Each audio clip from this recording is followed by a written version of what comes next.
Bonjour les amis, il y a un proverbe qui dit il y a plusieurs idées dans deux têtes que dans une seule. Nous allons appliquer ces proverbes-là. On commence par les présentations. Madame, tu veux bien te présenter? Je réponds au nom de Mimi Missengandaya. Je suis l'épouse de M. Ndaya Kazadi Constantin.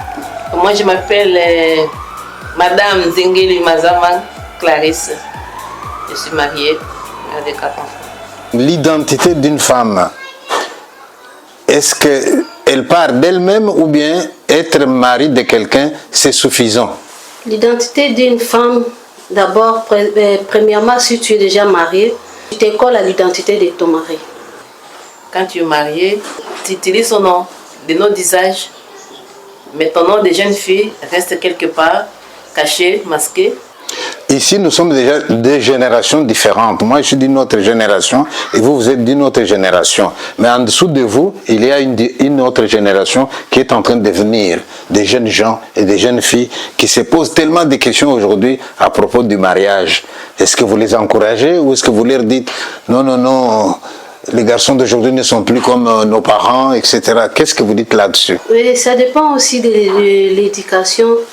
Si vraiment l'éducation, déjà dès le bas âge, on voit comment nos parents vivaient, tout ça, on va aussi bien se comporter et là on saura comment donner aussi, prodiguer des conseils. D'autres jeunes personnes, jeunes couples qui viennent derrière nous et par rapport à notre expérience aussi. Ce qui est bon, on les transmet, ce qui n'est pas bon, on déclasse, on met ça de côté. On garde les bons mœurs, ce qui est mauvais, qui est contraire, qui détruit la famille, on enlève tout ça. C'est ça. Parce que la famille, c'est uni.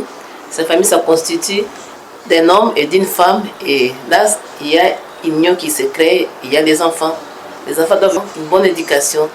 Pensez-vous qu'à un moment, on peut dire je vais m'arrêter à autant, ou bien est-ce que vous êtes de ceux qui pensent que c'est Dieu qui donne? Oui, moi je peux dire que oui, c'est Dieu qui donne parce que quand Dieu a dit allez, remplissez la terre, oui, il a dit la parole, on va obéir à cette parole, mais il nous a donné aussi la sagesse et l'intelligence. Quand tu vas remplir la terre, tu regardes aussi d'abord la santé et la vie de ces enfants-là, parce que si les enfants vraiment sont très nombreux, l'éducation aussi, je vois comme si ça sera un peu bizarre. Il faut vraiment mettre au monde, mais avec l'intelligence. Il faut les faire avec sagesse et intelligence aussi. Et c'est quoi faire les enfants avec sagesse et intelligence, Clarisse? Il faut faire le planning familial. Mais le planning suppose un certain niveau de formation. Le planning suppose des médecins dans la ville. Le planning suppose aussi une pharmacie qui existe quelque part. Et dans nos villages en Afrique, on n'a pas tout ça. Oui, il y a des sages-femmes. On doit apprendre à ces femmes que non, c'est bien d'avoir des enfants, mais il faut aussi encadrer ces enfants. On ne trouve pas les enfants s'il arrive. Pourquoi? Parce que les parents n'arrivent pas à prendre soin de leurs enfants, de les nourrir, que les enfants aient volé et convoiter chez les voisins, non? Donc il faut qu'on leur donne les conseils. Il y a des conseils qu'on peut prodiguer malgré il n'y a pas de... C'est pourquoi les rôles de sages-femmes. Parce que même ici en Europe, quand je suis venue, il y avait des sages-femmes. On m'a demandé. Il y en a, malgré c'est l'Europe. C'est ça. Donc on doit créer cette association-là des sages-femmes. On les forme pour aller dans des villages et expliquer. Parce que faire des enfants, c'est bien. Mais il faut prendre soin d'eux. Il ne faut pas les laisser avec des blessures. Parce qu'il y a beaucoup d'enfants qui sont blessés parce que les parents ne prennent pas soin comme il faut. Et vous qui avez déjà eu vos enfants, oui, vous les avez nourris comment? Est-ce que vous avez donné le biberon ou bien est-ce que vous avez allaité vous-même? Moi j'ai allaité, j'ai commencé à allaiter. J'ai allaité au moins 2 ans, à peu près 2 ans. Pour qu'il y ait des anticorps. Parce qu'avec les laits actuels, là, ce n'est pas vraiment, il n'y a pas vraiment des anticorps normaux. Ça c'est comme un complément. Oui, moi aussi j'ai allaité. J'ai allaité mon fils. Et quand le bébé pleure, je le porte au dos. Et tu chantes. Je chante pour lui, ou soit je le berce. Moi, n'allais la goudila, moi, de Banyoko Kabakadila, Kwepe, Bakadila Kuyaya, Pipe, Kuyaya Kutende, Kela, Kwaye. Donc il y a plusieurs chansons. et l'enfant dort. Oui, il dort. Là, il est au dos ou bien il est ici sur l'épaule. Et ta chanson à toi, c'est dans quelle langue? Moi, je chantais à lingala ou soit en français. Bébé, fais dodo. Oh, bébé, fais dodo. Ne pleure pas, papa va venir. Soit à lingala. Bébé, collez la thé. Maman Zawana.